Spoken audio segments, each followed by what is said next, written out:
Hello दोस्तों, कैसे हैं आप सब। आशा है कि आप सब अच्छे ही होंगे।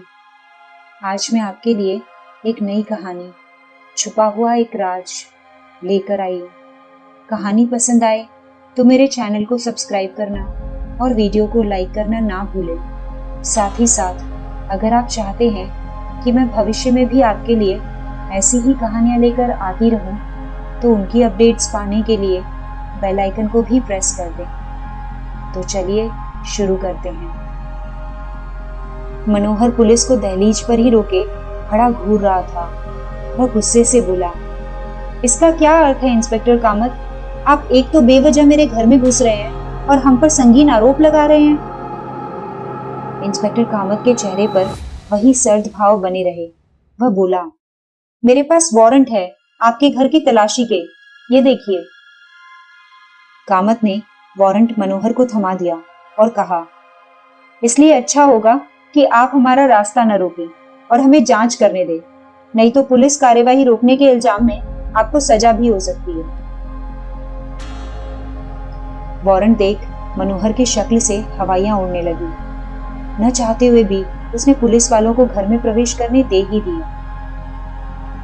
इंस्पेक्टर कामत के भीतर आते ही मनोहर चिल्लाकर बोला, पर इंस्पेक्टर, आप एक बच्चे की बात पर इतना भरोसा क्यों कर रहे हैं? उसने यूं ही कहानी गढ़ ली होगी और अब आप उसकी बातों पर विश्वास कर मेरा और खुद का टाइम भी बर्बाद कर रहे हैं। इंस्पेक्टर कामत बोला, वह सब हम देख लेंगे मिस्टर मनोहर।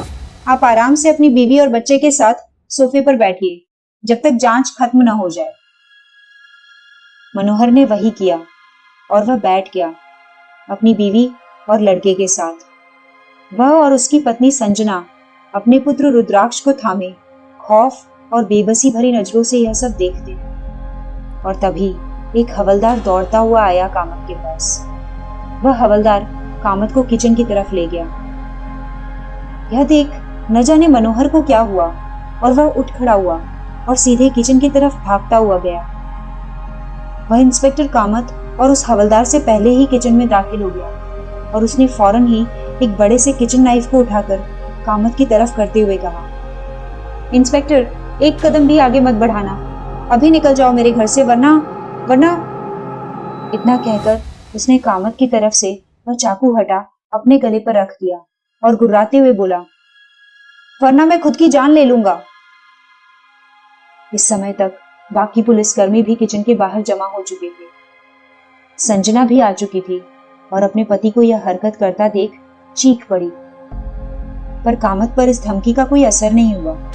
वह अपनी जगह स्थिर ही खड़ा मनोहर को देखता रहा और बोला, मनोहर, उस चाकू को नीचे फेंक दो और अपने गुनाहों को कबूल कर लो। इसी में तुम्हारी और तुम्हारे परिवार की भलाई है। पर मनोहर की आंखों में सनक भरी हुई थी। उस पर इस चेतावनी का कोई असर नहीं हुआ। वह कामत की बात का जवाब देने ही वाला था कि तभी किचन में कहीं से एक आवाज सी आई जिसने मनोहर का ध्यान भटका दिया। और तभी कामत ने फुर्ती दिखाते हुए मनोहर के हाथ से उसका चाकू उछाल दिया और उसे दबोच लिया। कामत ने ऐसा किया ही था कि उसे अपने पीछे से एक भयानक चीख सुनाई दी। कामत ने पलटकर देखा तो पाया कि संजना पागलों सी एक फूलदान लिए उसी की तरफ आ रही है, पुलिसकर्मियों को धकेलते हुए। उस समय संजना में एक अजीब सी शक्ति आ गई थी और वह शायद कामत के प्राण ले ही लेती कि तभी एक महिला पुलिसकर्मी ने उस पर गन चला दी, जिसकी गोली सीधे संजना को जा लगी और वह बिजली का सा झटका खाकर गिर गई। सभी ने राहत की सांस ली। इसके बाद मनोहर को हथकड़ी पहनाकर संजना के साथ बाहर भेज दिया गया। उस हवलदार ने कामत को अपनी खोज के बारे में बताया, जो था एक गुप्त तहखाना किचन के नीचे। कारपेट को हटाने पर पुलिस को वह तहखाना दिख गया और उसका द्वार खोलते हुए वे अंदर घुस गए। तहखाने में काफी अंधेरा था तो पुलिस ने टॉर्च जला ली और जो अंदर देखा उसे देखकर चौंक गए बुरी तरह से।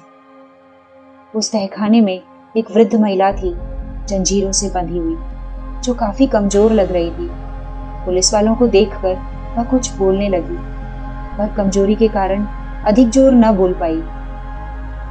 वह रहस्यमयी आवाज शायद इन्हीं की थी। उनकी हालत देख साफ पता चल रहा था कि वह बहुत बुरी हालत में है और उन्हें फौरन ही चिकित्सकीय सहायता की जरूरत थी। कामत ने पहले ही एक एम्बुलेंस बुलवा ली थी और महिला को फौरन अस्पताल पहुंचा दिया गया। यह केस देखते ही देखते सभी की चर्चा का विषय बन गया, क्योंकि यह काफी भयानक मामला था। मनोहर और संजना काफी लालची लोग थे। उन्हें मनोहर के मामा सेठ धनपत लाल से जायदाद में काफी कुछ मिला, पर वह उससे खुश नहीं हुए। उन्हें और धन चाहिए था, सो उन्होंने धनपत लाल और उसकी पत्नी भावना का अपहरण कर लिया। मनोहर और संजना ने बड़ी ही प्लानिंग करी थी और उन्होंने आसानी से इन दोनों की गुमशुदगी को कार दुर्घटना में हुई मौत में तब्दील कर दिया। अपने इस प्लान के लिए उन्होंने 2 अनजान लोगों की जान ले ली और फिर धनपत लाल की कार में उनके शव डालकर कार में आग लगा दी। शव इतने जल गए थे कि उन्हें पहचान पाना नामुमकिन हो गया था और बस धनपत लाल की घड़ी और भावना की अंगूठी के आधार पर ही उन दोनों शवों की पहचान हुई थी।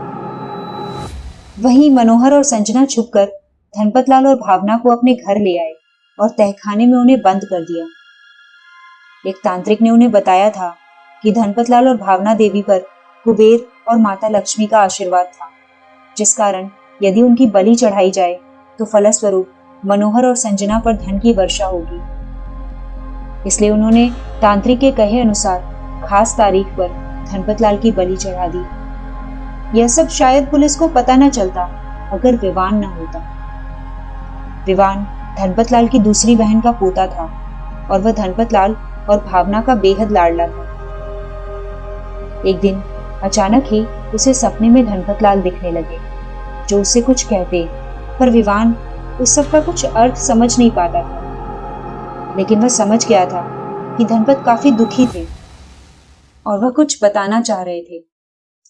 और फिर अचानक ही उसे कुछ दृश्य दिखने लगे, अजीब से, किसी अंधेरी जगह के। और फिर उसे मनोहर और संजना भी दिखे, जो धनपत के शव को उठाकर ले जा रहे हैं। विवान समझ गया कि धनपत लाल और भावना के साथ मनोहर और संजना ने कुछ तो किया था। यह बात विवान ने अपने माता पिता को बताई, जिसे पहले तो उन्होंने बस बुरा सपना समझा, पर फिर विवान के स्वर में विश्वास की झलक देख विवान के पिता ने अपने मित्र पुलिस से बात की, जिसने गुप्त तरीके से जांच करनी शुरू कर दी और उसे सबूत भी मिल गए। जिस सड़क पर धनपत लाल और भावना की दुर्घटना हुई थी, उसी सड़क के सीसीटीवी में मनोहर और संजना भी दिखे थे, उन दोनों का पीछा करते हुए।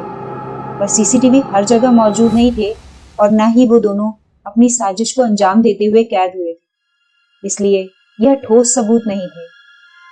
लेकिन विवान के पिता के लिए यह सबूत काफी था और वह अपने पुलिस मित्र के साथ कमिश्नर के पास गए, जिन्हें कुछ तो गड़बड़ लगी और उन्होंने सर्च वारंट जारी करा दिया और इंस्पेक्टर कामत को भेज दिया इस काम के साथ। इंस्पेक्टर कामत ने भावना देवी को तहखाने से सुरक्षित बचा लिया था, इससे पहले कि मनोहर और संजना उसकी बलि दे पाते।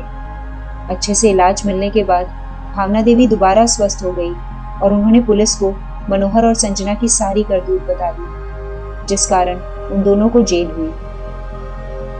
दोस्तों, आपको यह कहानी कैसी लगी कमेंट सेक्शन में जरूर बताइएगा। साथ ही साथ अगर कहानी पसंद आई हो तो इसे जितना हो सके उतना शेयर कीजिएगा, ताकि आपके साथ साथ और लोग भी इस कहानी का मजा ले सकें।